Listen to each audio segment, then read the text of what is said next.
He turned Sierra Leone's riches into Liberia's weapons, trading gems for guns and lives for power.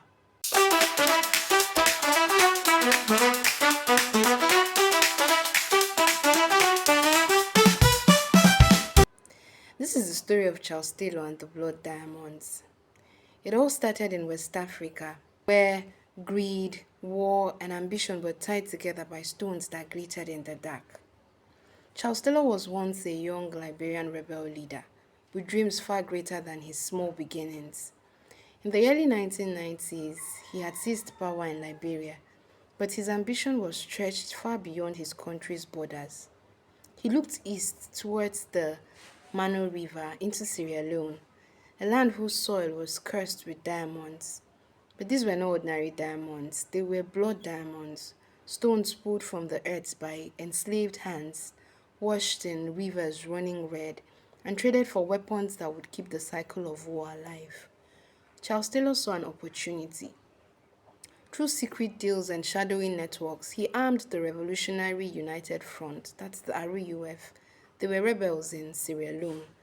They became infamous for their brutality, burning villages, hacking off limbs, forcing children into battle. In return for Taylor's weapons, the RUF smuggled diamonds across the border into Liberia. In Monrovia, Taylor's capital, these diamonds, they changed shape, smuggled through crooked dealers and flown out in private jets. They emerged in markets of Europe, the Middle East, and beyond, polished into glittering jewels, stripped of their bloody origin.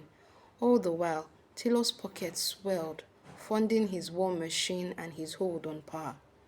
But the world was watching. By the late 1990s, journalists, NGOs, and even diamond companies, they began to uncover the bloody trail. The United Nations, they imposed sanctions trying to cut off Taylor's illicit trade. Yet the diamonds kept moving, hidden in crates of timber, tucked into diplomatic pouches, whispered through the black markets of Antwerp. The tale reached its climax years later when Taylor's empire began to crumble.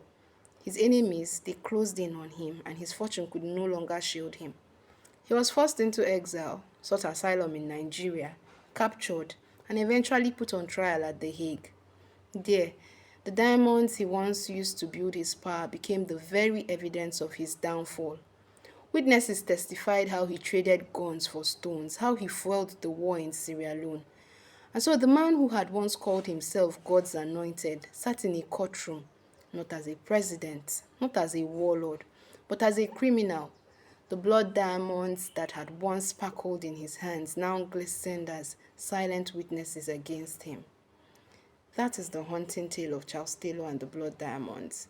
How one man turned glittering stones into weapons of war, and how those same stones became the chain that bound him to justice. What's your take on this story? I'd like to know in the comment section. For more of this, do not fail to follow, like, and share. Bye.